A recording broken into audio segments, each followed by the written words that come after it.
सकळ विद्यांच्या अधिकरण रिटर्न तेची वंदो श्री चरण श्री गुरुची ते नमस्कारोनी आता हॅलो हॅलो हॅलो हॅलो माता पिता देवगुरु माता पिता देवगुरु आयसा ज्याचा एक विचारू धन्य धन्य ते शरीर नरनोवे तो ईश्वर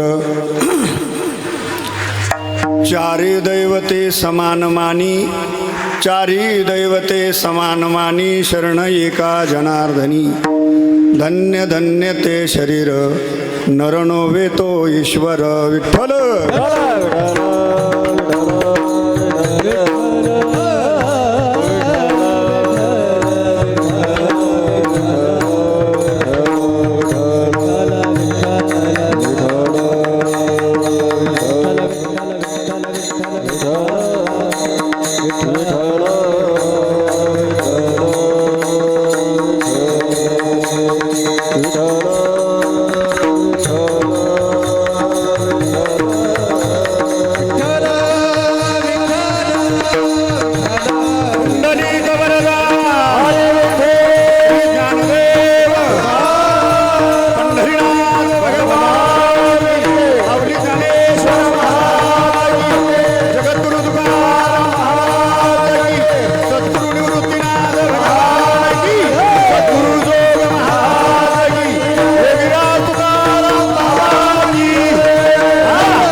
वसुदेवसुतं देवं कंसचाणूरमर्दनं देवकी परमानंदं कृष्णं वंदे जगद्गुरु माता पिता देवगुरु आईसा ज्याचा एक विचारू धन्य धन्य ते शरीर नरनोवे तो ईश्वर चारी दैवते समानमानी चारी दैवते समानमानी शरण एका जनार्दनी धन्य धन्य ते शरीर नरनोवे तो ईश्वर माझी वाणी तुझे वर्णी गुणना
माझी वाणी तुझी वर्णी गुणनाम ऐसे दे प्रेम काही कळा पांडुरंगा करू प्रथम नमन दुसरे चरण संतांजिया त्यांच्या कृपादानी कथेचा विस्तारू बाबाजी सद्गुरु दास तुका ओम नमो नमो नमो ज्ञानेश्वरा ओम नमो नमो नमो ज्ञानेश्वरा ओम नमो नमो ज्ञानेश्वरा ओम नमो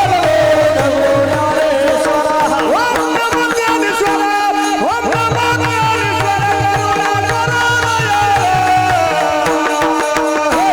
श्री संत ज्ञानेश्वर महाराज की ओम नमो नमो ज्ञानेश्वरा ओम नमो नमो ज्ञानेश्वरा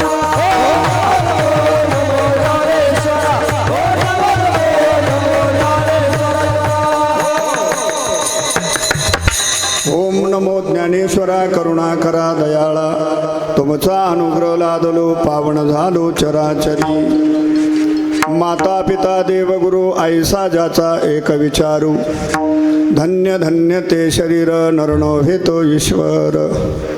प्रस्तुत कीर्तनरूपी सेवेकरिता निवडलेला अभंग महान भगवत भक्त संत सम्राट विश्ववंदनीय महाराष्ट्रभूषण देव मान्य संत मान्य जगत मान्य पैठण निवासी असणारे शांतिब्रह्मनिष्ठ श्री संत एकनाथ महाराज यांचा तीन चरणाचा तीन कडव्याचा सर्वांच्या परिचित असणारा सर्वांच्याच पाठांतरातला उत्कृष्ट आणि महत्त्वाचा अभंग कीर्तनरूपी सेवेकरिता निवडला. विठ्ठल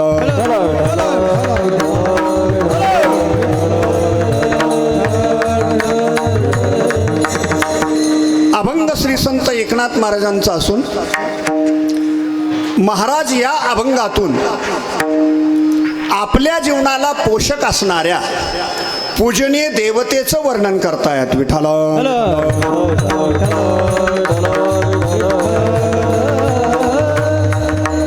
आणि अभंगातील शब्दशः धावता भावार्थ असा आहे. श्री संत एकनाथ महाराज म्हणतात, आई, बाप, देव आणि गुरु, माता पिता देव गुरु, आईसा ज्याचा एक विचारू. जितकं तुम्ही आईला मानतात तितकंच बापाला माना. जितकं आई बापाला तुम्ही मानतात तितकंच देवाला माना. आई बापाला देवाला जितकं मानतात तितकंच सद्गुरूला माना. आणि चौघांची सेवा करताना नाथ महाराज म्हणतात, एका विचाराने करा. आईसा ज्याचा एक विचारू. आणि चौघांची सेवा जर एका विचाराने केली आणि ज्या शरीराकडून ही सेवा घडली, नाथ महाराज म्हणतात ते शरीर धन्य आहे. नाथ महाराजांनी त्या शरीराला धन्यता दिली. धन्य धन्य ते शरीर. आणि ते शरीर माणसाचं नसून एवढंच नाही, ज्या शरीराने आईची, बापाची, देवाची, गुरुची सेवा घडल्या जाते तो माणूस नसून नाथ महाराज म्हणतात तो साक्षात ईश्वर बनतो. तो ईश्वरच आहे. नर नव्हे तो ईश्वर. कारण तो आईची, बापाची, देवाची, गुरुची सेवा निव्वळ एका विचाराने करतो असं नाही, करताना समान करतो. कुठल्याही प्रकारची चौघांची सेवा करताना भेदभाव करत नाही आणि भेदभाव न करता समान सेवा करतो. अशा साधकाच्या चरणावरती नाथ महाराज म्हणतात, मी स्वतः मस्तक ठेवतो आणि स्वतः त्याला शरण जातो. म्हणून चारी दैवते समान मानी, म्हणून शरण एका जनार्दनी. आणि म्हणूनच धन्य धन्य ते शरीर नर नव्हे तो ईश्वर. असा या अभंगातील सरळ सरळ आणि सुटसुटीत धावता भावार्थ आहे. विठ्ठल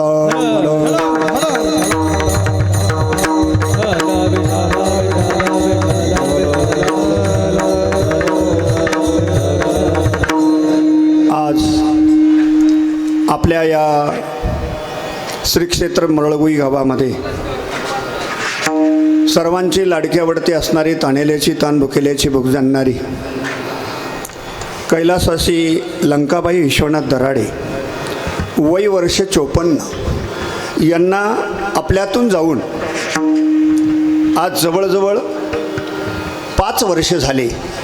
आणि ही 5वी पुण्यतिथी, हे 5वं पुण्यस्मरण आज यांच्या जाण्यानं आपणा सर्वांना जे काही दुःख झालेलं आहे ते दुःख सहन करण्याची ताकद आपणा सर्वांना परमेश्वरांना देवो अशी मी भगवत चरणी प्रार्थना करतो. विठ्ठल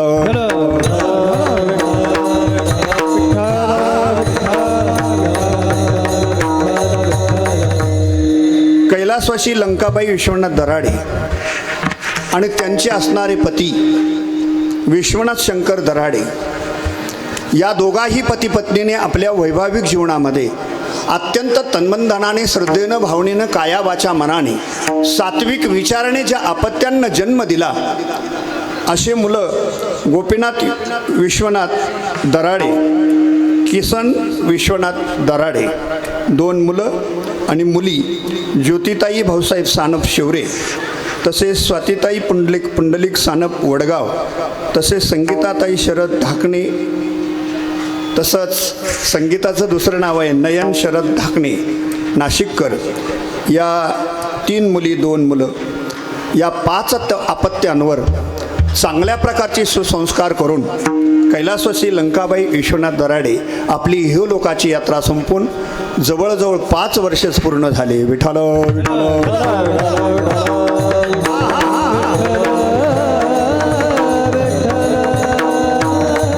आणि अल्पसा परिचय द्यायचा ठरला तो असा की आता माझ्या भावा अंतराय नको देवा, याचे 2 अर्थ आहे.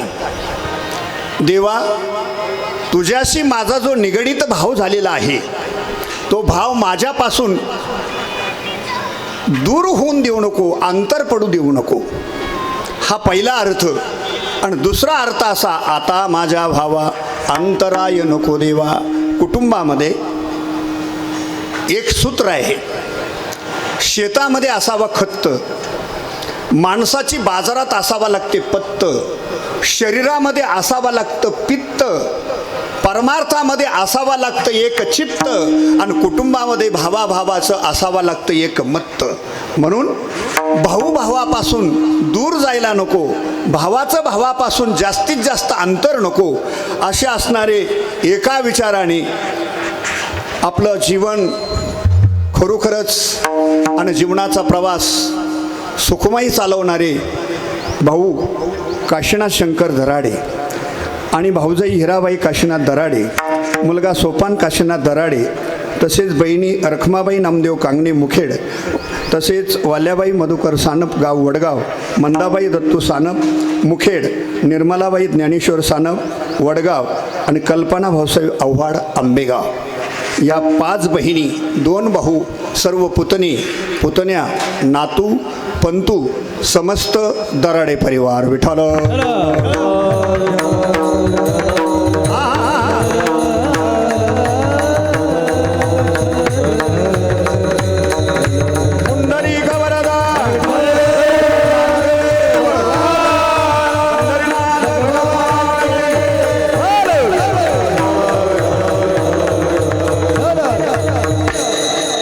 आणि या सर्व कार्यक्रमाचं नियोजन ज्यांनी अत्यंत भव्य दिव्य स्वरूपाचं या ठिकाणी आखलेलं आहे, केलेलं आहे, अत्यंत सुंदर, ते आमचे सर्वांचे परिचित असणारे आमचे माजी पेटी मास्तर कैलासवासी मधुकर गणूजी सानप यांचे द्वितीय चिरंजीव पुंडलिक मधुकर सानप यांनी अत्यंत या ठिकाणी हा जो उपक्रम राबवला, हे जे नियोजन केलं ते स्तुत्योपक्रम आहे, प्रशंसनीय बाब आहे आणि आनंदाची गोष्ट आहे. विठ्ठल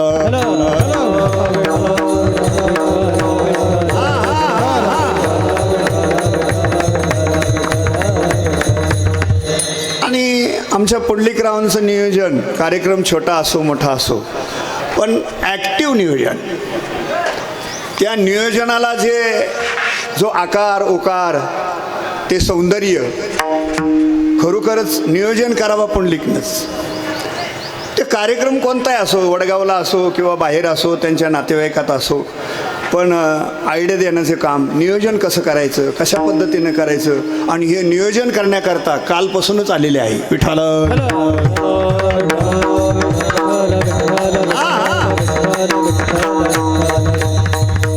कार्यक्रमाची आवड लई,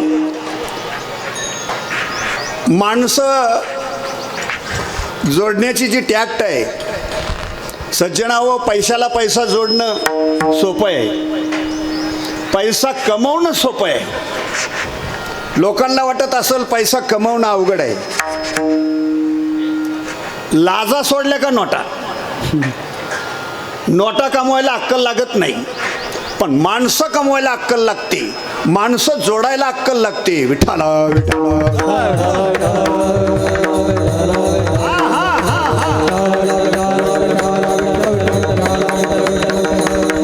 आत्ताच 2 तारखेला पुंडलिकरावनं त्यांच्या आईचा असा सुंदर कार्यक्रम केला, 65वी साजरी केली.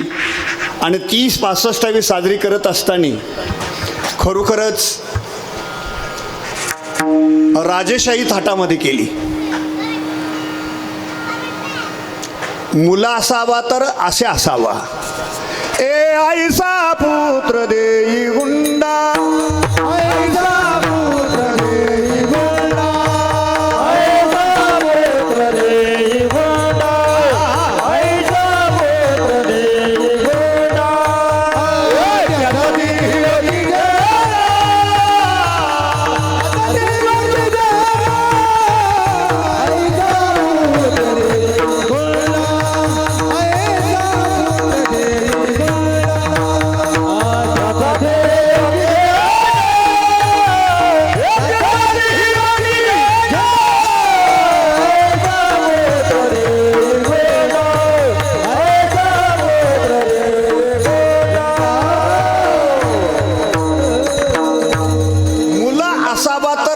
असावा.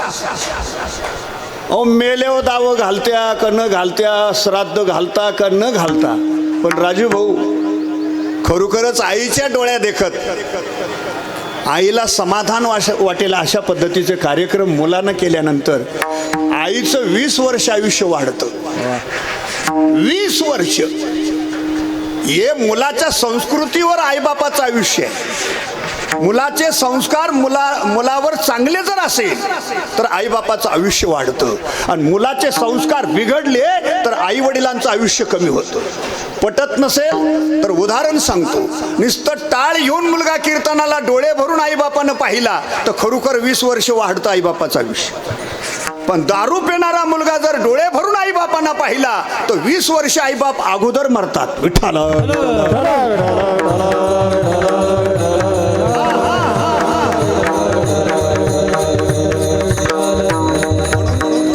नियोजन खूप गोड आहे.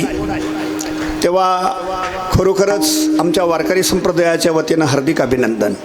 टाळकऱ्यांचं नियोजन सुद्धा आमच्या पुंडलिकरावानेच केलं.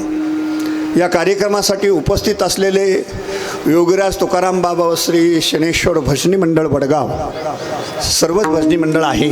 आमचे नाना आहे. तुमचं काय नाव ना? साहेबराव नागरे.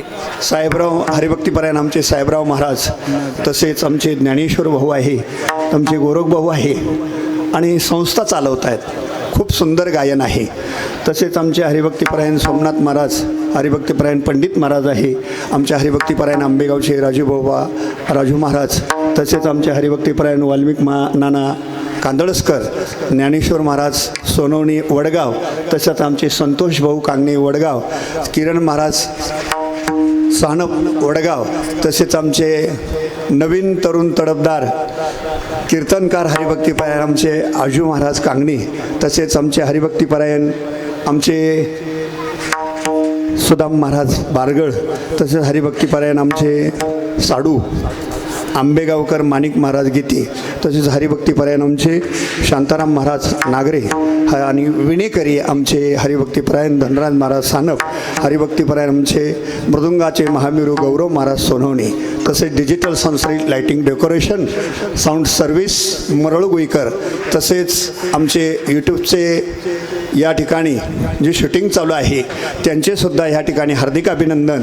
तसेच ज्यांनी या ठिकाणी सुंदर प्रकारचं स्वयंपाक, अत्यंत हजारो लोकांचा स्वयंपाक बिनचूकपणे करून दाखवण्याची जी ज्यांच्याकडे PhD झालेली आहे ते आमचे आचार्य आणि त्यांचे सर्व वाढपे सहकारी मंडळी, तसेच दराडे परिवार, समस्त ग्रामस्थ मरळगुईकर सर्वांचे हार्दिक अभिनंदन. विठ्ठल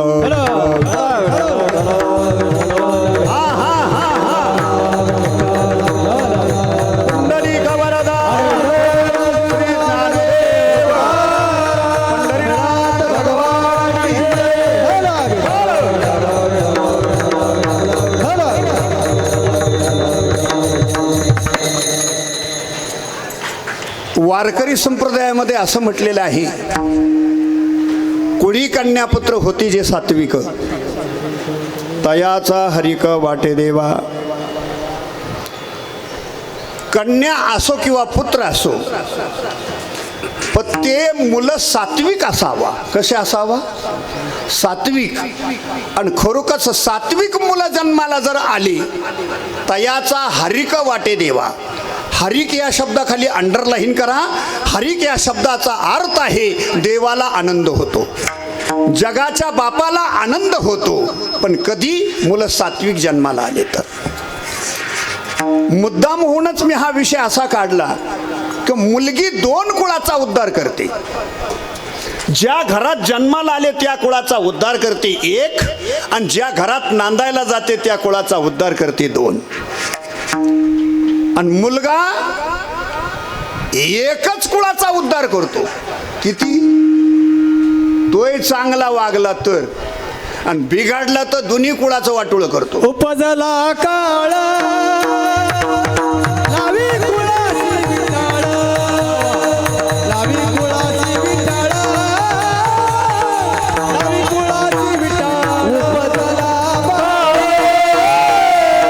लावी कुळाची विटाळ, लावी कुळाची विटाळ, लावी कुळाची विटाळ, विटाळ. जो ज्या कुळात जन्माला आला त्या कुळाचा विचार न करता जर जीवन जगू लागला तर त्या कुळात जन्माला आलेल्या व्यक्तीचा त्या कुळाला भार आहे.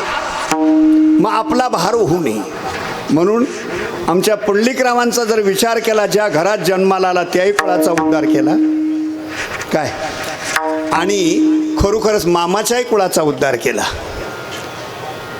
मस मामा भाषे पाहिले, पण एका तलवारीच्या एका मेणामध्ये जशी तलवार राहते तसं मामाचा आणि भाचाचा विचार हा मित्रासारखा विचार आहे. विठाला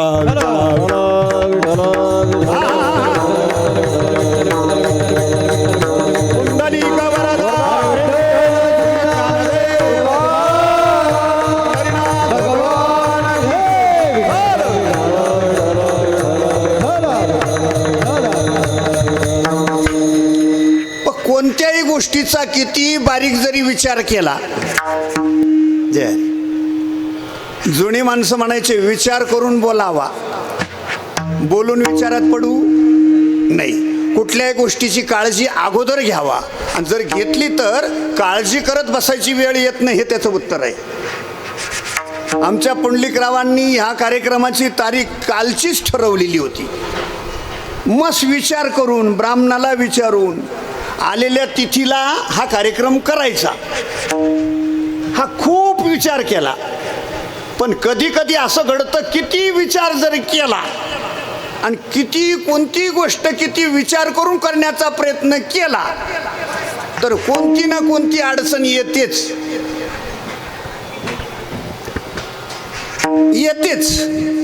मुलाला सुट्टी मिळत नव्हती म्हणून एक दिवस हा कार्यक्रम पुढे ढकलवला.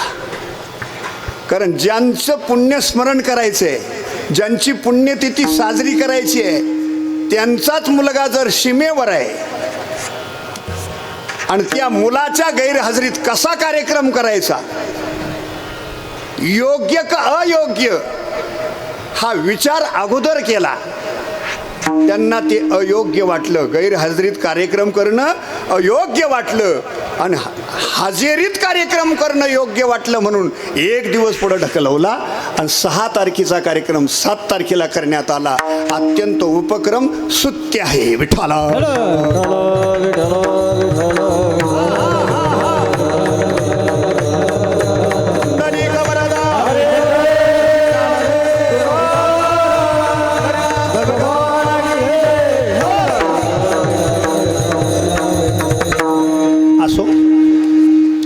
सज्जन आहो माझ्या मायबापांनो, प्रत्येकाच्या जीवनामध्ये 3 प्रकारचे सोहळे होतात. नाना भाऊ, पहिला सोहळा होतो तो जन्माचा, दुसरा सोहळा होतो तो लग्नाचा आणि तिसरा सोहळा होतो तो मृत्यूचा. हे 3 प्रकारचे सोहळे होतात. पण माऊली ज्ञानोबारायांनी ज्ञानेश्वरीमध्ये अशा काही शब्दांना जन्म दिला आणि सोहळ्याचं वर्णन ज्ञानेश्वरीत करीत असताना ज्ञानोबारांनी 2 सोहळ्याचं वर्णन केलं.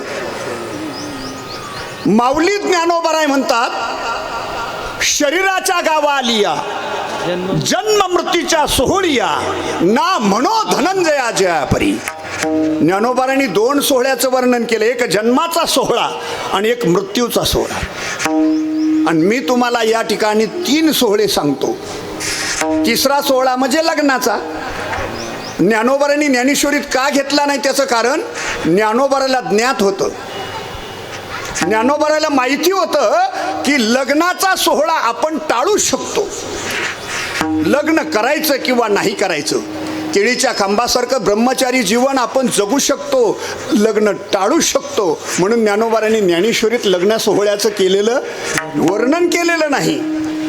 मग जरी लग्न सोहळा आपण टाळू शकतो, परंतु 2 सोहळे टाळता येत नाही.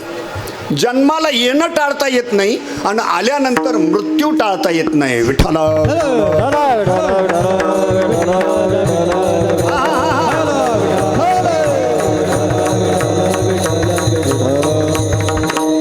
जन्म आणि मृत्यू या दोन्ही मधलं जे अंतर आहे, या दोन्ही मधला जो कालावधी, त्या कालावधीचं नाव आहे आयुष्य.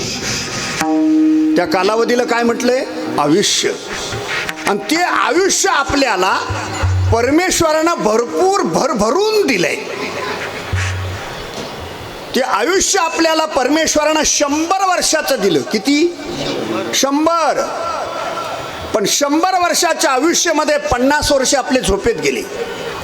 राहिलेल्या 50 वर्षामध्ये तारुण्यपण आहे, म्हातारपण आहे, बालपण आहे, रोग आहे, पीडा आहे, क्षय आहे, अनेक प्रकारचे आजार आहे, अनेक प्रकारचे सुखदुःखाचे चढ उतार आहे.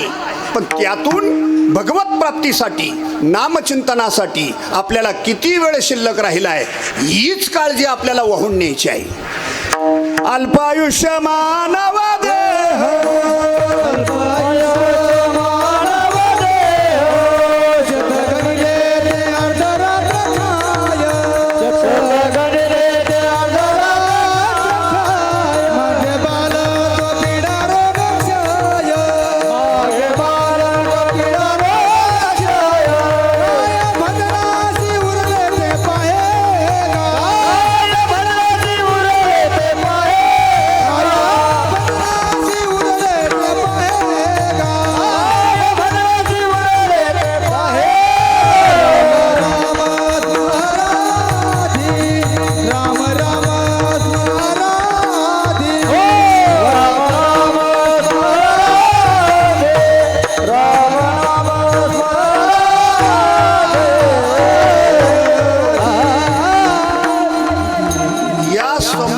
प्रमाणाचा सार जर काय असेल तर राम राम स्मरा आधी. याच प्रमाणाचा नाही, पूर्ण अभंगाचा सार आहे राम राम स्मरा आधी. पण आपलं आधी नाही, आपलं वेळ निघून गेल्या वय. वेळ निघून गेल्यावर जो विचार करतो ना त्याचं कल्याण कधीच होत नाही. आणि त्यानं कल्याणाची वाट पाहायची नाही, तो अधोगतीलाच जाणार. का? त्यांनी वेळ निघून गेल्यानंतर विचार केला. तो विचार आधी करायचा आहे. काही माणसं एकटे जर बसले ना, एकटे माणसंच नाही, महिला सुद्धा एकट्या एकट्या जर असल्या, मग ती किचनमध्ये असो, हॉलमध्ये असो, शेतात असो, माहेरी जाताना, सासर घरी येताना, पुरुष वर्ग शेतात असो, बंगल्यात असो, प्रवासात असो, एकटे एकटे जर असले ना, कांगणे महाराजांना म्हणतो ना, एकटे जर असले ना, न न न न न करतील. एकटे न न न न न न न न न न न, पण रामकृष्ण हरी म्हणणार नाही. बऱ्याचशा महिला सुद्धा किचन जवळ मनातल्या मनात काय गाणं म्हणते आणि काय नाही, पण रामकृष्ण हरी म्हणणार नाही. याचं कारण एक, वेळ निघून गेल्यावर पस्तावा येतो. विचार करिता वाया जाय वेळ. म्हणून कोणत्याही गोष्टीची काळजी अगोदर जर घेतली तर काळजी करत बसायची वेळ येत नाही. पहिलं पूर्वी गडी सालाना असायची, आता सालाचा विषयच नाही राहिला. काही काहीच्या घरी सालं घालून घालून 3-3, 4-4 पिढ्या झाल्या काही गड्यांना. अशी प्रथा आता नाही. पहिलं एकानं गडी कामाला ठेवला, गड्याला विचारलं काय साल घेशील. तो गडी हुशार होता, तो 100 ठिकाणी राहिलेला होता. तो त्या मालकाला म्हणला तुमचा प्रश्न चुकला. काय साल घेशील म्हणजे 100% तुमची चूक आहे. गडी म्हणला मालकाला. मालक म्हणला कसं काय माझं चुकलं. अहो चुकलंच ना, काय साल घेशील असं नाही, अगोदर मी विचारणार तुम्हाला काय काम करायचं. पहिला प्रश्न कुणाचा कुणाला असावा, गड्याचा मालकाला असावा. काम काय करायचं त्याच्यावर साल अवलंबून राहील ना. मग गड्यानं विचारलं काम काय करायचं. मालक म्हटला मी पालखीत बसलो का तो पालखी डोक्यावर घ्यायची. मी मुंबई म्हणलं का मुंबई, दिल्ली म्हणलं का दिल्ली, येवला म्हणलं का येवला, लासलगाव म्हटलं का लासलगाव. फक्त पालखी डोक्यावर घ्यायची, सांगल त्या गावाला न्यायची. बोला आता काय साल द्याशाल. काम मान्य मला. मालक म्हणला तू काय साल घेशील ते सांग. तो म्हणला 2 लाख घेईन. मालक म्हणला मान्य 2 लाख. कामावर हजर झाला. पहिल्याच दिवशी मालक म्हणले आज मंजुळा लॉन्सला कीर्तनी. लॉन्समध्ये कीर्तनी जायचंय लॉन्सला. पालखीत मालक बसला, गड्यानं पालखी डोक्यावर घेतली, लॉन्समध्ये पोच केलं. दुसऱ्या दिवशी मालक म्हणला मुंबई मुंबई, तिसऱ्या दिवशी येवला येवला. असं बिनचूक बऱ्याच वर्ष काम केलं. आणि कर्मधर्म स्वयोगाने एक दिवशी मरळ गोईला वर्ष श्राद्ध पुण्यस्मरणाचा कार्यक्रम, पुंडलिकरावचं आमंत्रण, दराडे परिवाराकडून आमंत्रण. तो घर मालक म्हटला आपल्याला मरळ गोईला जाणं गरजेचं आहे, कार्यक्रम उद्या आहे, पण आज मला मुंबईला जायचंय. मी पालखी मुंबईला पोहोचणार कधी, मुंबईहून घरी येणार कधी, आणि मी मरळ गोईला जाणार कधी. तो गडी म्हणला तुम्ही सांगशाल तसं, माझं काम मी करतो, तुम्ही पालखीत बसा, मुंबई तर मुंबई, दिल्ली तर दिल्ली. मालक म्हटलं शक्य नाही होणार, पालखी पोहोचणार नाही आणि कार्यक्रम सापडणार नाही. मी आजच्या दिवस रेल्वेने जातो, टापुटाप जाऊन येणं होईल, म्हणजे उद्या कार्यक्रमाला हजर. गडी म्हणला चालत. मालक गेला, लासलगाव स्टेशनवरून रेल्वे पकडली, नाशिकच्या पुढे रेल्वे गेली असेल. तितक्यात घरी मालकाची म्हैस सुटली. काय सुटली? म्हैस. कांद्याचे रोपं टाकेले अख्या मरळगोई पाचुऱ्यामध्ये, शेळकेवाडी, इकडे गोंदेगावपर्यंत सगळे रोपं, ये वाडी रोपं. जे मशीना बोंगा केला ना, मालकीने हात जोडले आणि गाड्याला सांगितलं भाऊ लय महागाचे रोपं, पहिले पावसानं गेले ना आता एवढे आले, वाटोळं होऊन जाईन, तुझ्या पाया पडते, हात जोडते तेवढी म्हैस बांध. कोण म्हणली? मालकी. कोणाला? गड्याला. गड्यानं काय उत्तर दिलं माहिती का? गडी म्हणला आपली म्हशीची बोली नाही. काय म्हणला? आपली बोली फक्त पालखीची आहे. कशाची? पालखीची. जे बोंगा केला मशीनान, जे रोपाची नुकसान केली, मरळगोईत रोपच ठेवलं नाही. मालकीन कोमात गेली, कोमात. आता एवढे रोपं कसे भरून द्यायची? ती मालकीन तापलीन तळपायाच्या मस्तकाला गेली. त्या गड्याला म्हटली फक्त मालकाला मुंबईहून येऊ दे, तुला एका मिनिटात कामावून खाली काढून टाकायला. नुसत्या भाकरी आहे त्या खाण्यासाठी तू कामाला आहे का? तो गडी म्हणला मालकाला सांग, नाही तर अजून त्याच्या बापाला जाऊन सांग. आपली म्हशीची बोली तुम्ही सगळेजण ऐकत आहे ना, लक्ष देऊन ऐका. आपली म्हशीची बोली नाही. मालक 5 वाजता आला आणि मालकीन रुशेल दिसली. काय झालं? काय झालं? तुम्ही नाशिकच्या पुढे गेले ना, आपली म्हैस सुटली, म्हशीनं बोंगा केला, अख्खं मरळगोई चोराप घालवून. मी गड्याची विनंती केली हात जोडून पाया पडून, म्हैस बांध. तर तो म्हणला आपली म्हशीची बोली नाही. ते मान्य होतं मालकाला. बोली कशाची होती? फक्त पालखीची. मालक म्हणला तू गपचीप बस, मला जेवायला दे. जेवण केलं, हात धुतला, पाणी प्याला आणि मालक पालखीत येऊन बसला. गडी म्हणला कुठं? म्हण म्हैस पाहला. मालक बोकांडी घेऊन अख्या मरळगोई शिवारात येणला. आणि त्याच वेळेस म्हैस जवळून गेली, तवाच बांधली असती, तेवढं बोकांडी बाजा घेऊन हिंडायची गरज होती का? आता लक्षात येतं ना तुमच्या मी हे घडलं कशामुळे वेळ निघून गेल्यावर आपल्याला कळतो विठ्ठल विठ्ठल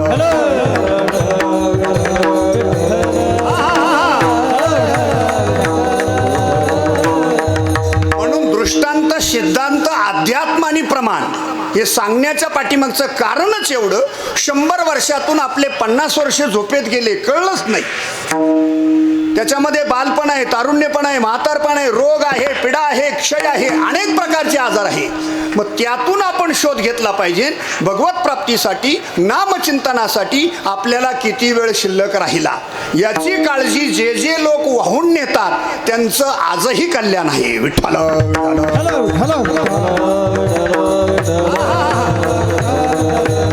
आणि अशाच लोकांची पुण्यतिथी होते. पुण्यतिथी कोणाची होत नाही. पुण्यतिथी कोणाची होते माहिती का? या जगाच्या बाजारात पुण्यतिथी साधू संतांची होते, जयंती देवाची होते आणि वर्ष श्राद्ध हे सर्वसामान्य माणसाचं होतं. हे 3 प्रश्न महत्वाचे आहेत. मग पुण्यतिथी साधू संतांची का होते त्याचं कारण साधू संत ह्या मृत्यू लोकामध्ये जन्माला येण्याच्या अगोदर त्यांचं पुण्य पुढे येतं आणि मग साधू संत येतात. केले रामायण रामाधी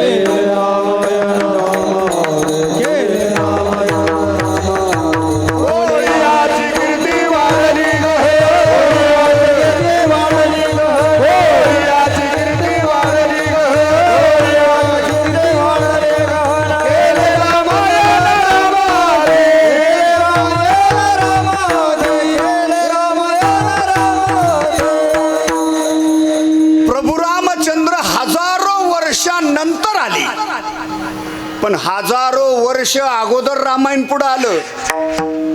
म्हणून साधू संतांची कीर्ती अगोदर येते. अजून पुढे जाऊन सांगू, सूर्य सकाळी 7 वाजता उगवतो पण प्रकाश पहाटे 5लाच येतो. माऊली ज्ञानोबाराय म्हणतात सूर्यापुढे प्रगटे प्रकाश जैसा. सूर्यानं मागून यावं आणि प्रकाशानं अगोदर यावं. आपण पहाटे 5लाच म्हणतो पहा उठा कवर झोपता फटकलं उठा उजेडलं म्हणजे उजेड आधी येतो, प्रकाश अगोदर येतो, सूर्य मागून येतो. तसा महात्मा नंतर येतो पण महात्म्याचं पुण्य अगोदर पुढे येतं. म्हणून महात्म्यांच्या पुण्यतिथ्या होतात, साधू संतांच्या पुण्यतिथ्या होतात. आणि पुढे ऐका, मरळ गोईला जर संध्याकाळी 6:30 वाजले आणि एखादा पाहुणा म्हणला बरं येतो आता मी, पण ज्यांच्याकडे आलाय पाहुणा ते घर मालक म्हणता आता उशीर झाला अंधार पडेल थांबून घ्या सकाळी जा. पण ज्या पाहुण्याला प्रवास करायचा तो घर मालकाला काय म्हणतो माहिती का, हे बघा आता 6:30 वाजले मला निफाडला जायचे. किती अंतर आहे? अंधार पडायच्या आत मी निफाडला पोहोचेल आणि निवळ निफाडलाच नाही जायचं, निफाडून मला नाशिकला जायचंय. अंधार पडायच्या आत मी कुठे पोहोचेल? निफाडला. आणि निफाडून कुठं जायचंय मला? नाशिकला. मग मला सांगा अंधार पडल्यानंतर प्रकाश राहत नाही, प्रकाश राहत नाही.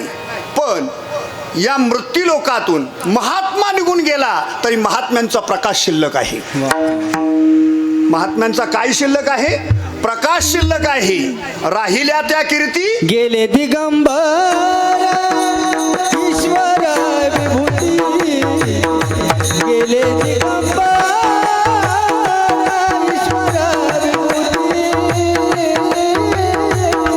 राहिला कीर्ती जगा माझी, जगा माझी. राहिला कीर्ती जगा माझी. गेले दिगंबर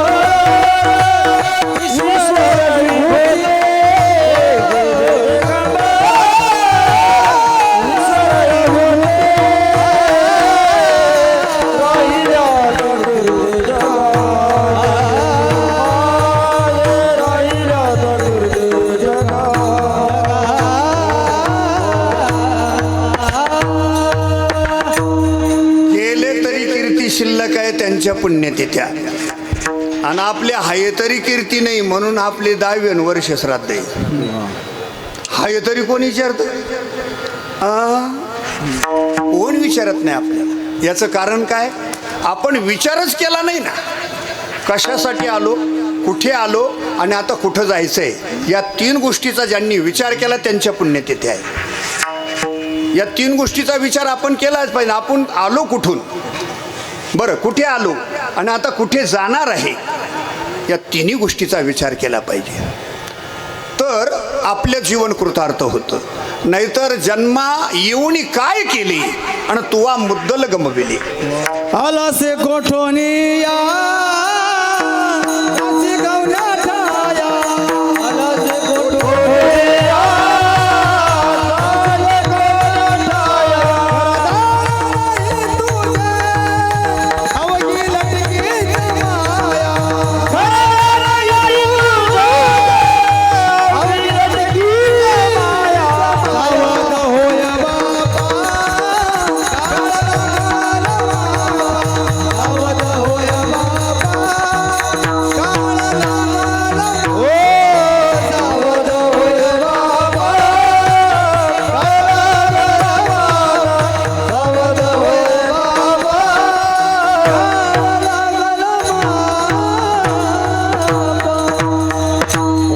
टाळी वाजवा त्यांच्याकरता. अत्यंत समर्पक प्रमाण.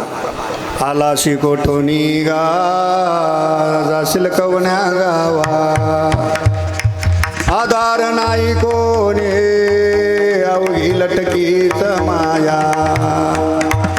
हे सगळं माईक आहे. म्हणून सज्जनावं माझ्या मायबापांनो, या 3 गोष्टीचा विचार करा. हा जन्म पुन्हा नाही. हा विचार जर केला तर पुण्यतिथी, नाहीतर श्राद्धच. म्हणून सर्वसामान्य माणसाचं वर्ष श्राद्ध होतं, साधू संतांच्या पुण्यतिथ्या होतात आणि देवाची जयंती होते. देवाची जयंती का होते? त्याचं कारण, जे कार्य देवाने केलं ते जगाच्या बाजारात कोणी करू शकत नाही. काय कार्य केलं देवाने? भक्ता राखे पायापाशी आणि दुर्जनाशी संहारी. भक्ताला आपल्या पायाजवळ ठेवतो आणि दुर्जनाचा संहार करतो, नाश करतो.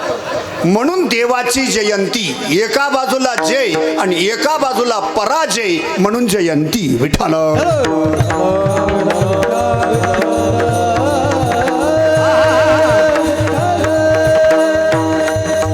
आणि दुसरा प्रश्न असा आहे, लहानपणी आई मरू नये, तारुण्यपणात पती मरू नये आणि म्हातारपणात मुलगा मरू नये.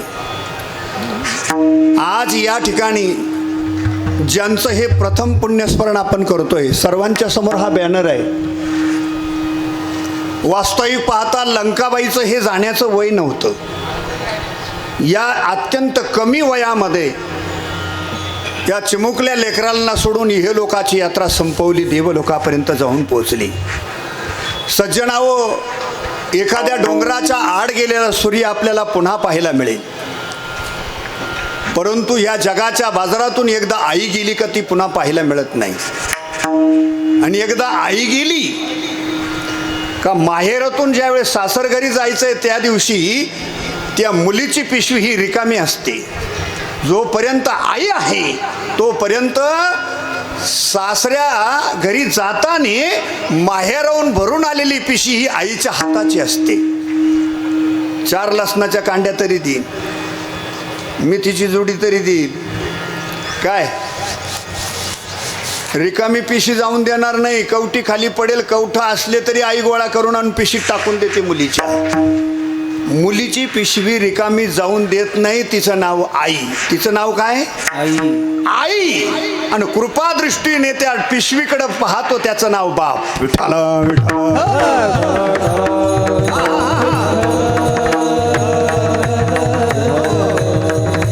आई पालन करते आणि बाप संरक्षण करतो. बापाचं काम काय? संरक्षण करणं आणि आईचं काम पालन करणं. म्हणून कैलासवासी लंकाबाई या संपूर्ण दराडे परिवाराला मुलांना मुलींना इहलोकाची यात्रा सोडून देवलोकापर्यंत जाऊन पोहोचली. हे सर्व या कुटुंबातलं सर्वात मोठं दुःख आहे. विठ्ठल.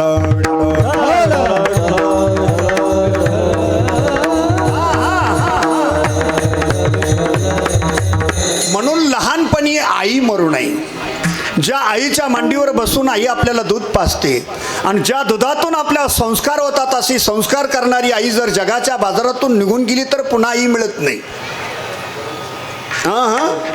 आई तुझ्या ग मूर्ती वाणी या जगात मूर्ती नाही, अनमोल जन्म दिला गाय तुझे उपकार भेटणार नाही.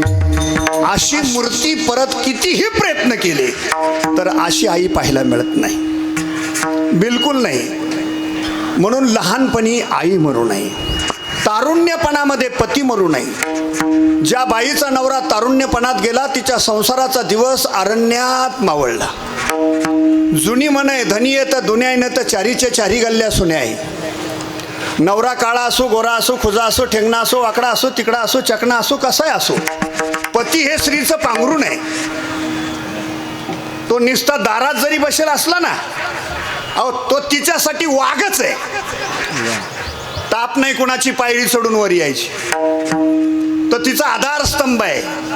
ज्या दिवशी पती गेले त्या दिवशी या जगातली प्रेस बंद पडली. नोटाचा कारखाना बंद. मुलांनी किती पैसे दिले ना, मोजून मापून देते मुलं. लासलगावला जायचंय, 200 बाद झाले ना. नाशिकला जायचंय का, 500 नाही झाले. तोच नवरा शिरावर असू द्या, नाशिकपर्यंत 5,000 खर्च असले तरी तर खेद नाही करीत. 10,000 खर्च द्या, लाख रुपये लागू द्या बायको करता. बायकोच्या वजना इतके पैसे खर्च करायची ताकद जर कोणात असेल तर ती आपल्या पतीमध्ये आहे. पण ज्या दिवशी पती जातो ना त्या दिवशी जगातली प्रेस बंद पडली, नोटाचा कारखाना बंद. नंबर 2, ज्या दिवशी पती गेले त्या दिवशी सौभाग्यवतीचं लेणं पतीबरोबर गेलं. कुंकवाच्या करंड्याला हात लावण्याचा अधिकार संपला. ज्या दिवशी पती गेले त्या दिवशी खाणं पतीबरोबर गेलं. खाणं, तोंडात जर घास घातला तर घासाची गोळी होती, घासाची गोळी होती, पण घशाच्या खाली घास उतरत नाही. नंबर 5, ज्या दिवशी पती गेले त्या दिवशी घरातलं सगळं वैभव संपलं. मंदिराचा कळस खाली येणं म्हणजे पती जाणं. मंदिराला शोभा जशी कळसाशिवाय नाही तशी संसाराला नवऱ्याशिवाय शोभा नाही. विठ्ठल.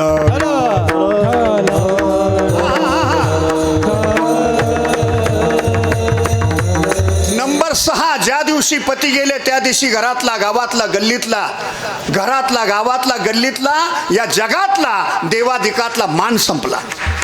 नवरा कसा असू द्या, सत्यनारायणाला लक्ष्मीनारायणाचा जोडाच लागतो. पूजेला कोण लागतो? एकटी बाई पूजेला बसू शकत नाही. म्हणून हे सर्व वैभव हरपल्या जातं. तारुण्यपणात पती मरू नये आणि म्हातारपणात मुलगा मरू नये. म्हातारपणात मुलगा मरणं म्हणजे आंधळ्याची काठी हरवणं. आंधळ्याला जसा काठीचा आधार तसं म्हातारपणात शेवटच्या श्वासापर्यंत हा मुलाचा आधार असतो. विठ्ठल.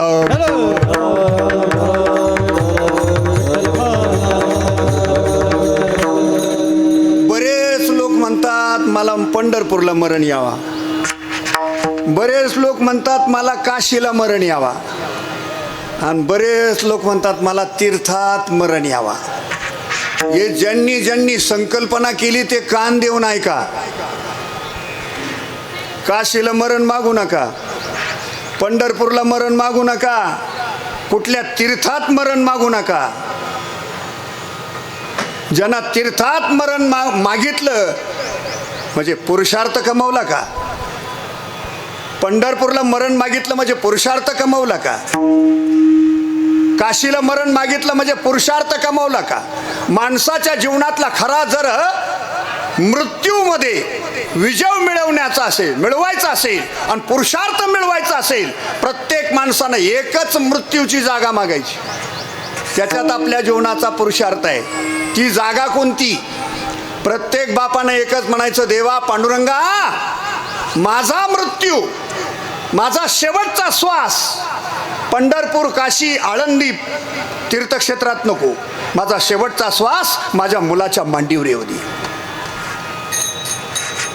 याच्यात मुलाचाही पुरुषार्थ आणि मरणाऱ्या बापाचाही पुरुषार्थ आहे. अरे कोरोनाच्या कालावधीमध्ये पोत्यानं पैसे ज्यांनी ज्यांनी दवाखान्याच्या दारात नेऊन उभी केली, पोते तर गेलेच गेले, पण ज्या बापाने हाडाचे काढे केले, रक्ताचं पाणी केलं, रात्रीचा दिवस केला, बरगाडे उघड्या परस्पर बैलासारखे काबाड कष्ट केले, राबला, आयुष्याच्या शिदूरची सोय केली, अशा बापाला हात लावण्याचा अधिकार सुद्धा मिळाला नाही.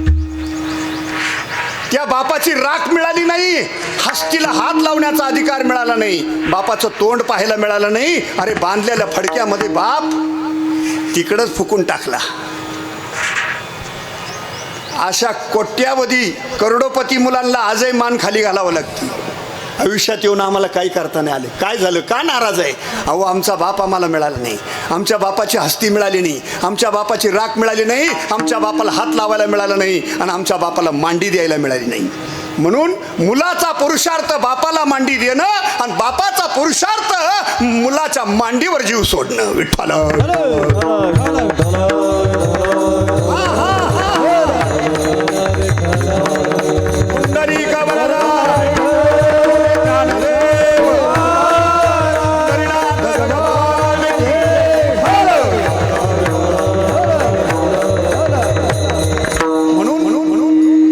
सेवेसाठी घेतलेल्या अभंगातला पहिला शब्द आहे माता. आणि सज्जनावं माझ्या मायबापांनो, विचार करून हा अभंग घेतलाय मी. कारण आईचं पुण्यस्मरण आहे. कोणता अभंग घ्यावा हा विचार मी अगोदरच करत होतो, पण भगवंताने मला सुचवला तो घेतला. पहिला शब्द आहे माता, दुसरा शब्द आहे पिता. आईचा शब्द अगोदर का या अभंगामध्ये घेतला, बाप का आधी नाही घेतला? याचं कारण जन्माला आल्या आल्या पहिलं दर्शन आईचं होतं. आईच्या चरणाचं दर्शन पहिलं घडतं आपल्याला. आल्या आल्या पहिलं डोकं आईच्या चरणावरती पडतं आपलं. या आईचे आपल्यावर थोर उपकार आहे. आईनं हे जग दाखवलं आपल्याला. 9 महिने 9 दिवस वझं वागवलं. जन्म देताना यातना वेदना सहन केल्या. ज्या आईनं दूध दसून रक्त पाजलं, त्या आईचं वर्णन महाराज अगोदर करतायत. माता, आईची किंमत जगाच्या बाजारात सज्जनाव माझ्या मायबापांना कोणाकोणाला कळाली, याचा प्रत्येकाने विचार केला पाहिजे.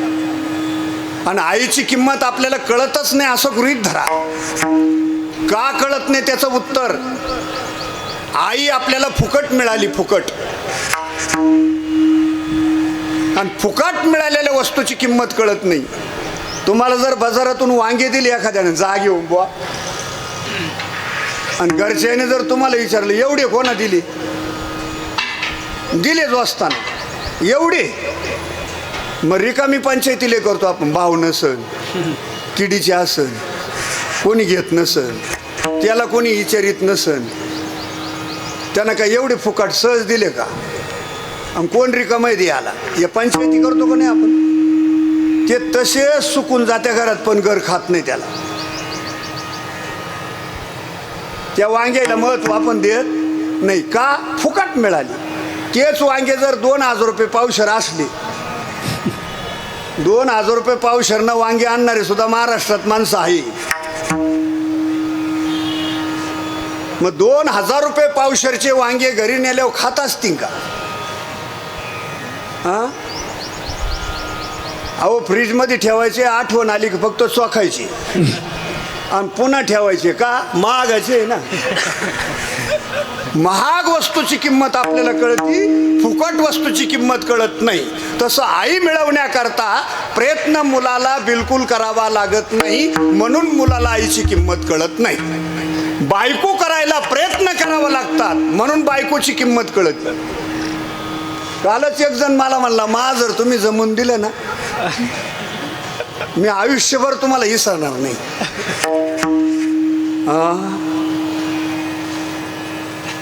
ज्यांनी लग्न जमून दिलं, आता इकडं तुम्ही सगळेच, सगळ्याचे लग्न व्हायले. ज्यांनी लग्न जमून दिलं त्यांना तुम्ही किती दिवस मानित्या?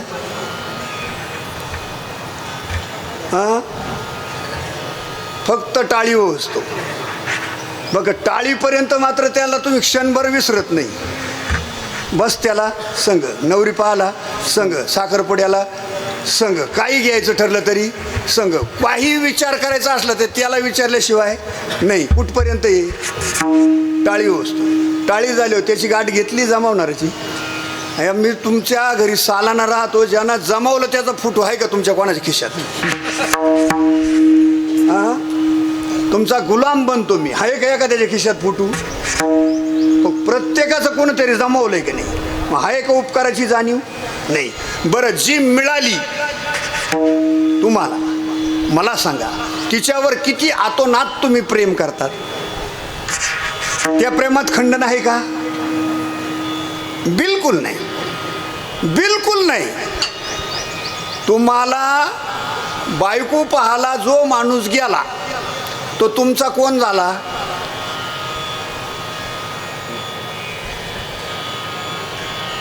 तो तुमचा साधन झाला. कोण झाला? साधन. बायको तुम्हाला पसंत झाली, ती तुमची कोण झाली? साध्य. कोण झाली? साध्य. आणि जो बघायला गेला तो कोण झाला? साधन. मग साध्य प्राप्त झाल्यावर माणूस साधनाचा त्याग करतो. काय करतो? हा नियम आहे ना. साधनाचा काय केला? त्याग केला. जाऊ म्हणून त्याचं तिकडे जाळू. आपल्याला मिळाली ना, बस त्याच्याशी काय घेणं? साध्य प्राप्त झालं. मग तुमचा संसार सुरू झाला. संसार काय झाला? सुरू झाला. संसार सुरू झाला आणि कर्म धर्म संयोगानं वर्षात मुलगा झाला. मग मुलगा होण्याकरता बायको ही तुमची कोण झाली? साधन. कोण झाली? साधन. आणि मुलगा हा कोण झाला? साध्य. मुलगा हा कोण झाला? साध्य. मग मुलगा साध्य झाल्यानंतर, मुलगा प्राप्त झाल्यानंतर बायकोचा त्याग केला असा एखादा नवरा आहे का? त्याचा चौकात पुतळा बांधू आपण.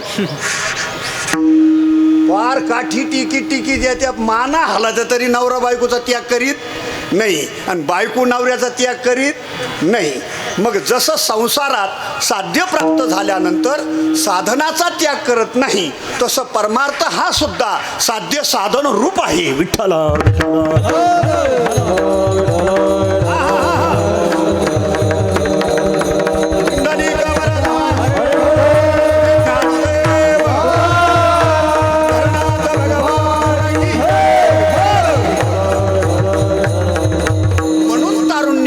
पती मरू नये. आणि तिसरा प्रश्न, म्हातारपणात मुलगा मरू नये. मग या अशा गोष्टी घडतात का? त्याचं कारण ठरलेली गोष्ट चुकत नाही, बिलकुल नाही. म्हणून तर आपल्याला जी आई जन्म देते तिला आपण विसरू नाही, बिलकुल नाही. जितके आईचे उपकार तितकेच बापाचे आहे. जेवढे आईचे तेवढेच बापाचे. काय जण म्हणतात आमची आई लय चांगली हो, पण बाप अंगराटी. काय म्हणते? बाप लय चांगला आमचा, पण आई अंगराट. बिलकुल नाव ठेवू नका, दोन्ही पण चांगलेचे. जेवढे उपकार आईने केले तेवढेच बापाने केले.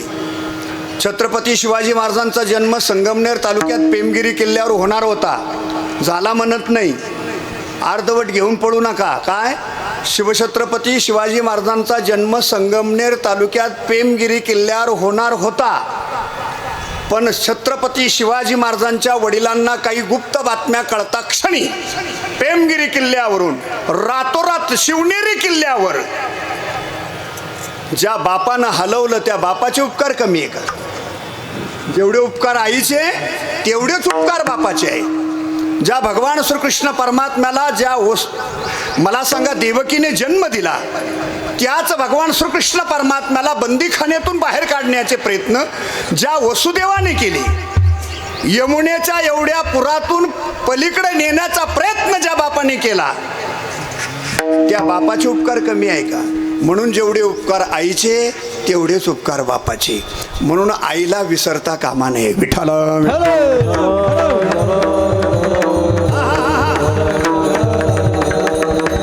किती प्रेम करते आई. अहो रात्री 1 वाजू 2 वाजू 3 वाजू 4 वाजू पहाटे 5 वाजू, जोपर्यंत मुलगा डोळ्यानं डोळे भरून दिसत नाही तोपर्यंत आई झोपत नाही. 150 माणसाचं कुटुंब असू द्या, आपली वाट पाहणारी या जगात फक्त आईची. मातेची आजी मातेची आजी मातेची आजी मातेची आजी ओ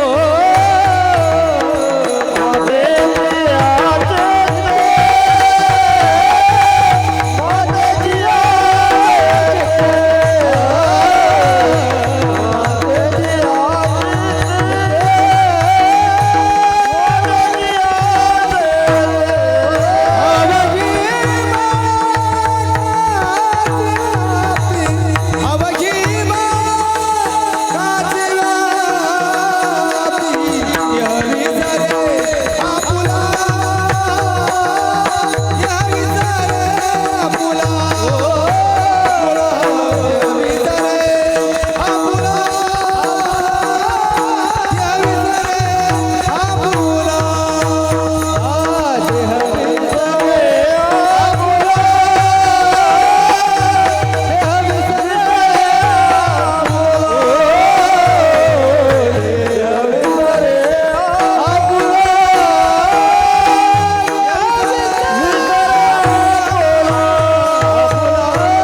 मातेची आचित्ती अवघी बाळकाची व्याप्ती.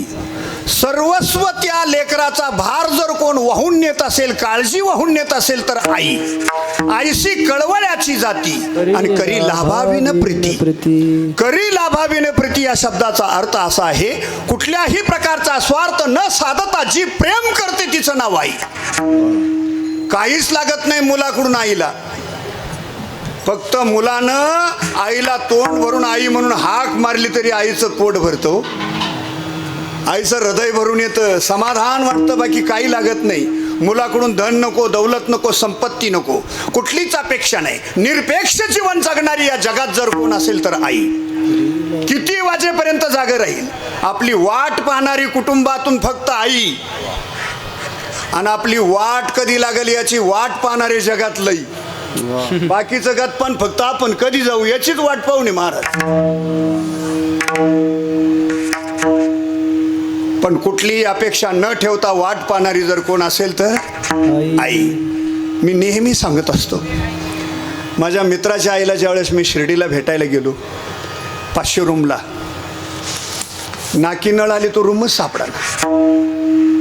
कर्मधर्म सोयगाणा म्हटलं एवढे 2 रूम पाहून मग जाऊ. म्हणून ज्या रूममध्ये मी पहिल्यांदा घुसलो त्याच रूममध्ये मित्र आणि मित्राची आई कॉटवर झोपलेली, एका कुशीवर दरवाजाकडे तोंड करून. 2 मुलं उशाला, 2 मुलं पायथ्याला, 2 मुली उशाला, 2 मुली पायथ्याला. त्या कॉटच्या चौघून बसलेल्या होत्या.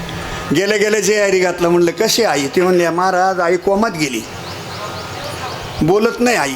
महाराज पोत्यानं पैसा आणला आम्ही आईला, वजनानं पैसा खर्च केला आईला, पण आई कोमातून बाहेर येईन. म्हणलं काळजी करू नका, येईन.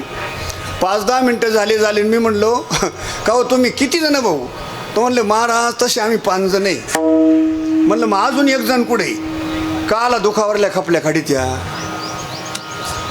महाराज झाकली मूठ 1.25 लाखाची. 8 दिवस झाले ॲडमिट केली, पाहाल नाही आला. 24 तास नशेत राहतो महाराज तो, 24 तास पिलेला. असा विषय होतो न होतो तेच तो 5वा मुलगा दारू पिऊन आला. आला दरवाजात उभा राहिला आणि आई त्या दारुड्या मुलाचीच वाट पाहत होती. काय धन लागत होतं त्याच्याकडून? आईला मुलाकडून काहीच लागत नाही. सगळे मुलं ऐकून ठेवा, त्या दारुड्या मुलाला पाहिल्याबरोबर आईनं गालातल्या गाला स्मित हास्य केलं. फक्त अशी हसली. समाधान वाटलं आईला. आणि एवढंही करून समाधान झालं नाही. आईनं त्याला खुणवलं.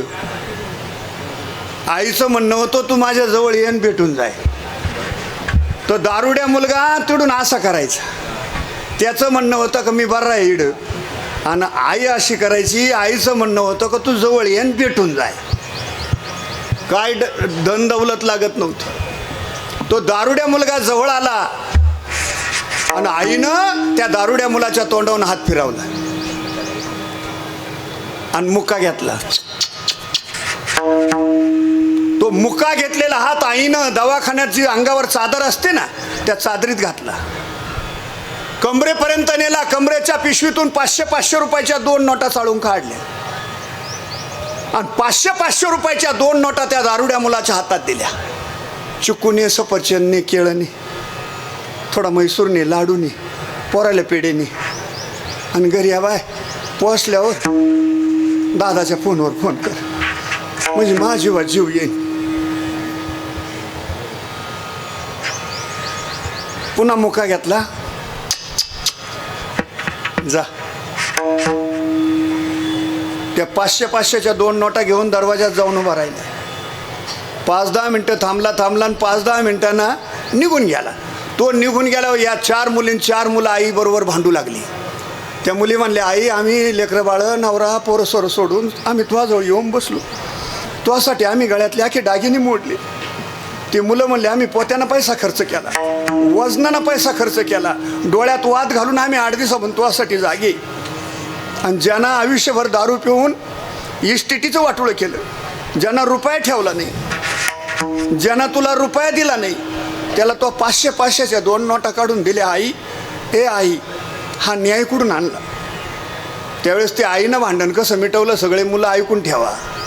आई काय चीज आहे. त्यावेळेस ती आई म्हणली, पुरीनं तुमचं सोन्याहून पिवळे, तुम्हाला असे नवरे मिळाले, वाघणीचं दूध म्हणलं तरी माय जवाई आणून देतील. मला तुमची काहीच काळजी नाही ग, काहीच काळजी नाही. आणि पोरायनो तुम्हाला सोन्याचा दिवस उगलाय, कोणा का हात पसरायची गरज नाही असं तुमचं वैभव. मला तुमची काळजी नाही, पण मा एवढा एकच वाया गेला ग, एवढा एकच वाया गेला. मा डोळ्या देखत याचं कल्याण झालं का बास मी मरायला मोकळी. काय लागत होतं आईला? फक्त मुलाचं कल्याण. खळांची व्यंकटी सांडो तया सत्कर्मी रती वाढो, भूता परस्परे पडो मैत्र जीवांची. हे अंतकरण आणि हे हृदय जर कोणाचं असेल या जगाच्या बाजारात फक्त आईचं. विठ्ठल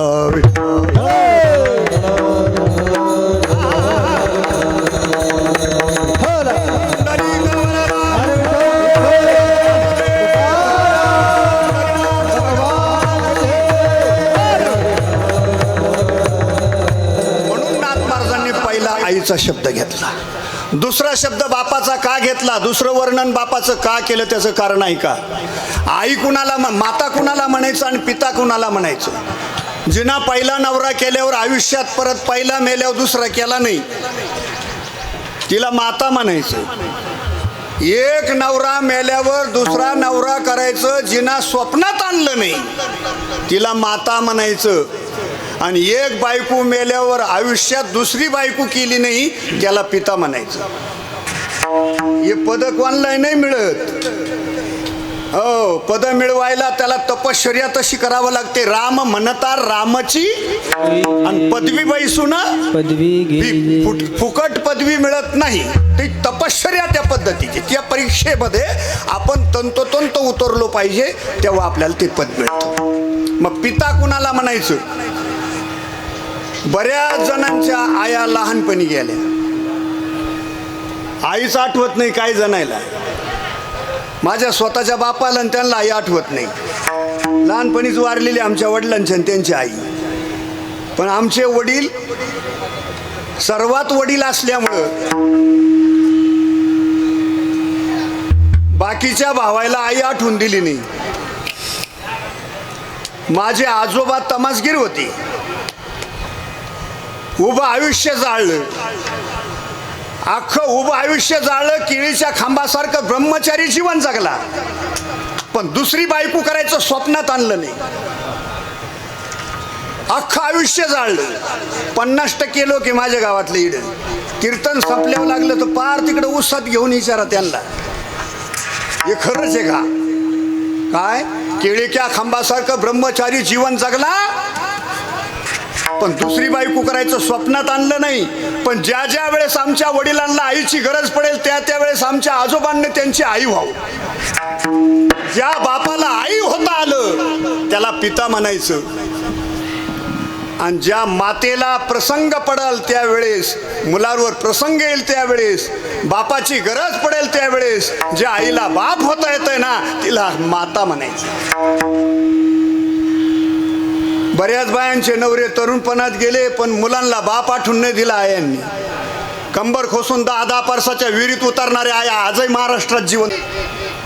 हे हाताचे कमळ एवढे लोंबकळत त्यांच्या खाली, हे मानाचं कातळ अजून एवढं लोळतं खाली, अशा बाया होत्या. एकदा टापशी बांधली, विहिरीत उतरल्या, सुरुंग पेटवला, सुरुंग पेटून वरती पळून येणाऱ्या महिला आजही महाराष्ट्रात पाहिल्या. ती विहीर कोणासाठी? मुलासाठी. बरं, विहीर खोदणं हे काम आईचं का बापाचं? बापाचं. पण करून दाखवलं कोणी? आईनं. म्हणजे बाप आठवून दिला नाही. आता पुढे चला, तिसरा प्रश्न. काहीला आई आठवत नाही, काहीला बापा आठवत नाही, दोन्ही लहानपणी मेले. अशा व्यक्तींनी काय करायचं? नाथ महाराजांना विचारलं. नाथ महाराज म्हणले काळजी करू नका, आई नसू द्या, बाप नसू द्या, जर देव असला तर देव तुमच्यासाठी आई होईल, बाप नसला तर देव तुमच्यासाठी बाप होईल. कृष्ण माझी माता, कृष्ण माझा पिता, कृष्ण माझी माता, कृष्ण माझा पिता,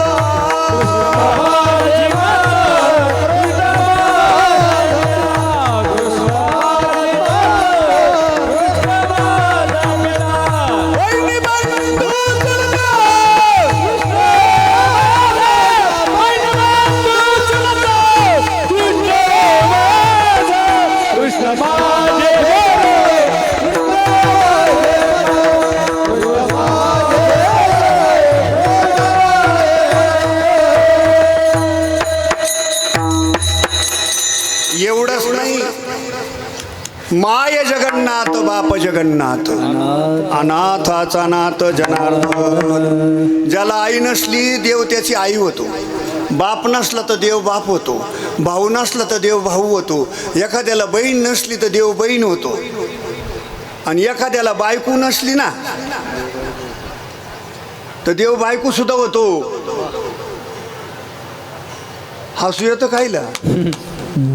आपली एखाद्याची जर बहीण मिली तर एखादी बाई पुढे जाते, गप नको रडू, मी नाही का तुझ्या बहिणीसारखी, ठीक आहे. एखाद्याचा भाऊ मेला तर एखादा पुढे जातो, गप नको रडू, मी नाही का तुझ्या भावासारखा आहे. एखाद्याची आई मिली तर एखादी पुढे जाते, नको रडू, मी नाही का तुझ्या आईसारखी. पण एखाद्याची बायको मिली म्हणली की एखादी बाई नको रडू, म्हणलीच नाही. पण देवानं तो विचार नाही केला, एक क्षणाचाही नाही. अर्जुन काम्यक मनात असताना अर्जुनाच्या फक्त मनात आलं होतं इथं सुभद्रा असती तर शब्द संपला, आणि साक्षात जगाचा मालक अर्जुनासाठी सुभद्रा झाला. मग झाला का नाही बायको? काय नोव्हे केले एका चिंतिता विठ्ठले, एका चिंतिता विठ्ठले, एका चिंतिता विठ्ठले.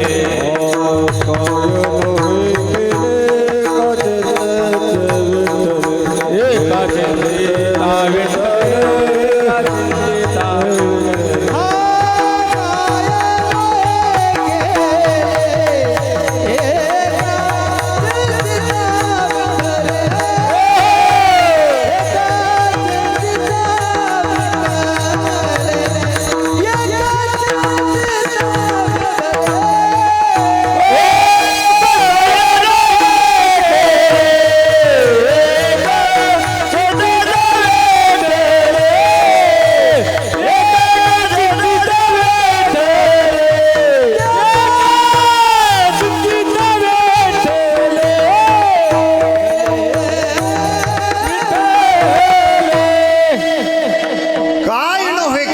चिंतिता विठ्ठली. देव बहीण होतो, देव बाप होतो, देव आई होतो, देव बायको होतो, देव काय होऊ शकत नाही. म्हणून तिसरा नंबर नाथ महाराजांनी देवाचा घेतला. माता पिता देव. तरी लोकांना शंका आली. लोक म्हणले का हो देव सुद्धा गैरहजर राहू शकतो. देव सुद्धा गैरहजर राहतो. कधी? हा प्रसंग प्रत्येकावर येईल देवाच्या गैरहजेरीत. फक्त सांगितलं तुम्ही म्हणा अरे हा सांगू ऐका.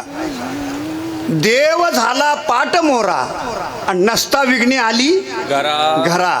ज्यावेळेस आपल्यावर अत्यंत कठीण प्रसंग येतो त्यावेळेस आपण म्हणतो ना देव कुठं लपला होता. म्हणजे देव लपतो, देव गैरहजर राहतो, देव माग सरकून येतो. हे लक्षात ठेवा. ही वेळ आपल्यावर येते. मग लोकांनी शंका घेतली. नाथ महाराजांना विचारलं देव गैरहजर राहिला तर मग काय? त्यावेळेस नाथ महाराज म्हणले मग एक काम करा. जर तुम्ही आयुष्यात येऊन सद्गुरू केला तर सद्गुरू तुमची आई होईल, सद्गुरू तुमचा बाप होईल, सद्गुरू तुमची बहीण भाऊ होईल आणि सद्गुरू तुमच्यासाठी देव होईल. माझ्या विठोबाचा कैसा प्रेम भाव. आपणची देव स्वतः तो देव होईल. काय होऊ शकत नाही. म्हणून बिगर गुरुचं मरू नका. गुरु करा. ज्याने गुरु नाही केला त्याचा जन्म वाया गेला. तसे गुरु या जगात तीनच आहे. तीन. पहिले वसुदेव सुतम देवम, कंसचानू देवकी परमा आणि कृष्णम वंदे जगद्गुरु. आणि जगद्गुरु तुका अवतार नंबर 2. आणि जगद्गुरु शंकराचार्य किती झाले? 3. हे जगद्गुरु आहे. पण आपल्या जीवनाचा उद्धार करण्याकरता आपण सद्गुरू करा. सद्गुरू वाचूनी सापडे ना सोय किंवा हृदय आपले चौफळवनिया भले वरी बैसविले पाऊले मजरदय सद्गुरू जेणे तारिलो हा संसार पुरू मनोने विशेष अत्यादुरू विवेकावरी. किंवा सद्गुरू सारिका असता पाठी राखा आणि इतराचा लेखा कोण करी. म्हणून गुरु करा. आणि तुमच्या माहिती करता सांगतो. हे 4 जण एका माळीत नाथ महाराजांनी का ववले त्याचं एकच उत्तर आहे. बरेच जण म्हणत्या मा 10 वेळेस काशी झाली, बरेच जण म्हणत्या मा 10 वेळेस चारीधाम झालं, आणि बरेच जण म्हणत्या आता आम्हाला जायचं आहे बरं का पुढल्या 15 वाड्यात. ज्यांना पुढल्या 15 वाड्यात जायचंय त्यांनी कॅन्सल करा. 5-50 हजार रुपयाचा चोराडा करू नका. काशीला आणि बद्रीनाथला आणि केदारनाथला आणि औंढ्या नागनाथला कॅन्सल करा जायचं. 5-50 हजाराचा चोराडा करू नका. ज्याला चारीधामाला जायचं असेल ना त्याने हा अभंग समजून घ्या. या अभंगातच चारीधाम आहे. जगातलं पहिलं धाम. ज्या आईनं 9 महिने 9 दिवस वझं वागवलं, जन्म देताना यातना वेदना सहन केल्या, आणि ज्या आईनं दूध नसून रक्त पाजलं ना, हे जगातलं पहिलं धाम. केदारनाथ घरी येईल साला राहीन तुमच्या. हे चिवडान लाडून सतरंजान लक्झरी हे बंद करा. नंबर 2चं धाम. ज्या बापाने हाडाचे काढे केले, रक्ताचं पाणी केलं, रात्रीचा दिवस केला आणि बरगड्या उघड्या परसर बैलासारखे काबाड कष्ट करून ज्या बापाने आयुष्याची शिदुरीची सोय केली, ते जगातलं दुसरं धाम. ओंकारेश्वर तुमच्या इड कावडीनं पाणी वाईन. काय कावड घेऊन येईन स्वतः ओंकारेश्वर आणि तुमच्या घरी कावडीनं पाणी वाईन. पण कधी? बाप कळाल्यावर. हे दुसरं धाम. नंबर 3 तुझा हे तुझं पाशी आणि परी तू जागा चुकलासी. किंवा सर्व घटी राम देहादेही ज्ञानदेव पाठ हरिहा विठ्ठल जळीस्थळी भरला रिता ठाव नाही. जो प्रत्येकाच्या हृदयात भरून उरलेला आहे असा देव जर तुमच्या जवळ आहे तर काय बद्रीनाथची गरज आहे. हे 3रं धाम देव. आणि 4थं धाम, अरे आपण ज्या सद्गुरूची कृपा आपल्यावर झाली, ज्या सद्गुरूने आपल्यावर कृपा केली, ज्या सद्गुरूने आपल्यावर आशीर्वाद दिला, तो आशीर्वाद तुम्हाला कुठल्याही टर्निंग पॉइंटला कमाईल. आशीर्वाद वाया जाणार नाही. म्हणून सद्गुरूची कृपा व्हावा. हे चारीचे चारी धाम अभंगाच्या पहिल्या. माता पिता देव गुरु, माता पिता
पहिल्या चरणामध्ये चारी धाम आहे बरं का, इकडे लक्ष द्या. दुसऱ्या चरणामध्ये यात्रेकरू आहे. काय काय दुसऱ्या चरणात कोण आहे? यात्रेकरू. आणि तिसऱ्या चरणात त्या केलेल्या यात्रेचा प्रसाद आहे. अशा स्वरूपाचा हा अभंग आहे. म्हणजे अभंग म्हणजे गंमत नाही, विषय म्हणजे काही गंमत नाही. हा चारीधाम तीर्थयात्रेसाठी आता पडले पहा तुम्ही. आता तिकडे लग्न सांडपाचं, इकडे ये सुद्धा सासूरवाडी दराडे सांडपायचीच. लग्नाला जावा तर बायकोचं गणगोत तुटत, लग्नाला जावा तर बायकोचं गणगोत तुटत, आणि पुण्यतिथीला जावा तर भाऊबंद तुटत. आणि अशा अडचणीत तुम्हाला मी जर लावून धरलं तर बऱ्याच जणांच्या श्यामाला खावा लागेल. असं काहीच होऊन देणार नाही. लग्न 1-1.5 लागणारी, सगळ्याला लग्न सापडणारी, व्यवस्थित सगळ्यांनी ऐका. आंबारसाचं जेवण आहे, पद्धतशीर जेवण करायचं. घाई गडबड करू नका, घाईत प्रवास करू नका. काय नाही लग्न सापडलं तर त्या नवरदेवाला मुलगा झाल्यावर बारशाला जाऊन सांत्वन करता येईल. पण गडबडीत प्रवास करू नका आणि घाई करू. अजून जीवन आपलं सुख समृद्धीचं भरभराटीचं जाण्याकरता प्रत्येक पावलाला काळजी घ्या. एकदा हाताने टाळी, मुखाने नामस्मरण, सगळे भजन करा. विठोबा रखुमाई, विठोबा रखुमाई.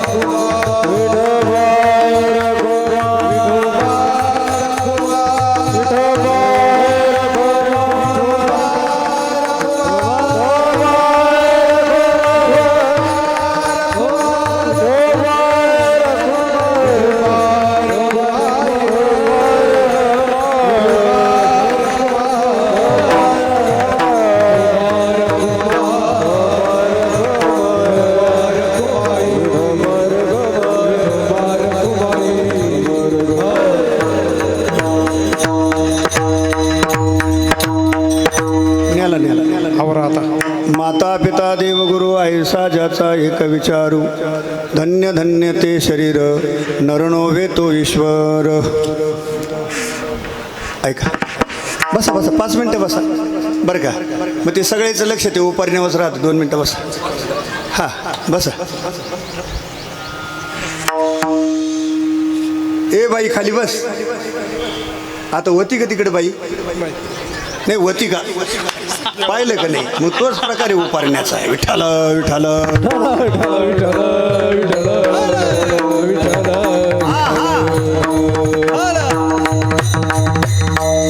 माता पिता देव गुरु ऐसा ज्याचा एक विचारू, धन्य धन्य ते शरीर नरनोवे तो ईश्वर. ऐका, आईची जेवढी सेवा केली तेवढी बापाची करा. आई बापाची जितकी केली तितकी देवाची करा. जितकी आई बापाची देवाची केली तितकी सद्गुरूची करा.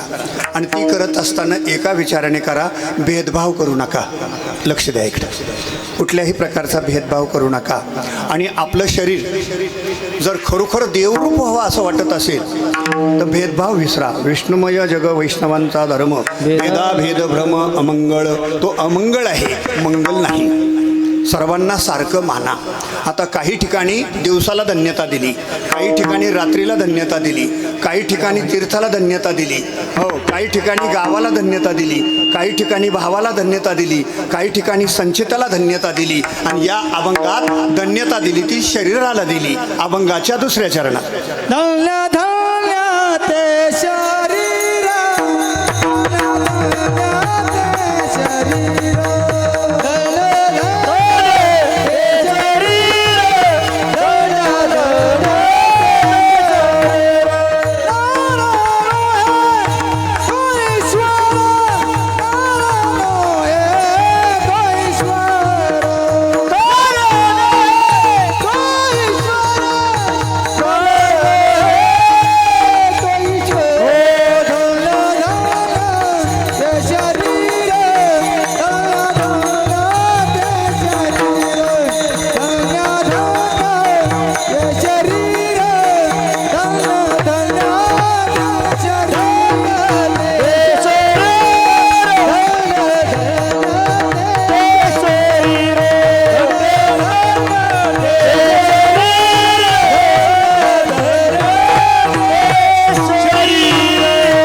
आईची सेवा करतं. धन्य धन्य ते शरीर बापाची सेवा करतं. धन्य धन्य ते शरीर देवाची सेवा करतं. धन्य धन्य ते शरीर सद्गुरूची सेवा करतं. आणि धन्य धन्य ते शरीर चौघांची समान करतं. आता दिवस 365 पण एकाच दिवसाला धन्यता दिली. धन्य दिवस आज झाला सोनियाचा, बस तेवढाच. रात्र तेवढ्याची आणि दोन्ही मिळून 24 तास. आपे 12 तास रात्र आणि 12 तास दिवस. पण रात्रीचे सुद्धा एकच रात्रीला धन्यता आहे.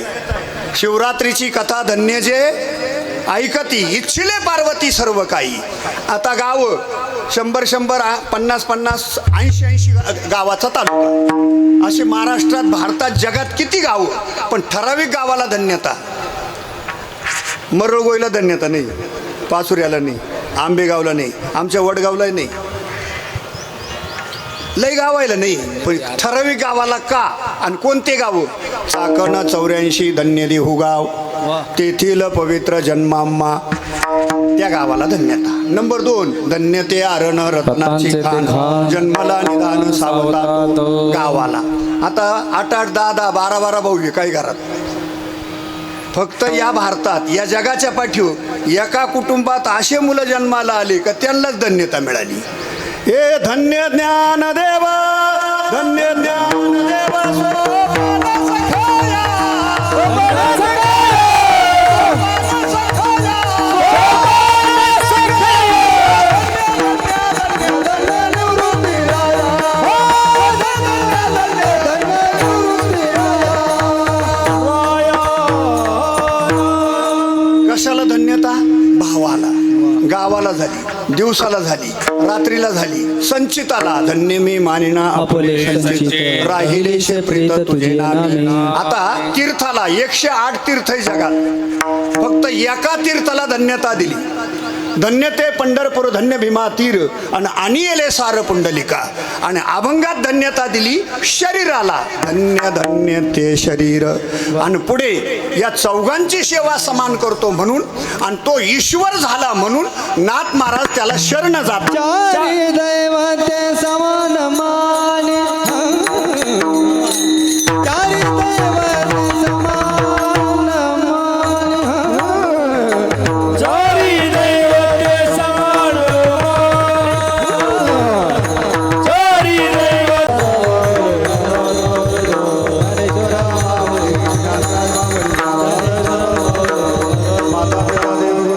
ज्याचा एक विचारू, धन्य धन्य ते शरीर नरनोवे तो ईश्वर. चारी दैवते समानमानी शरण एका जनार्दनी. अत्यंत गोड नियोजन या ठिकाणी दरडे परिवाराने केलेलं आहे. आणि या कार्यक्रमासाठी उपस्थित असलेले सर्व गुणीजन, टाळकरी, गायक, सर्वच मृदुंगाचार्य, विनेकरी, साऊंड सिस्टीम, चॅनलवाले सर्वांनीच या ठिकाणी भरभरून वेळ दिला. आणि या दराडे परिवाराच्या वतीने सर्व भाविकांचे, ग्रामस्थांचे, नातेवाईकांचे हार्दिक अभिनंदन. काही बोलता बोलता एखादा शब्द चुकीचा गेला असेल, तुम्ही मायबाप मी लेकरू, चुकलं असेल नका काही राग धरू. विठ्ठल जय जय विठ्ठल.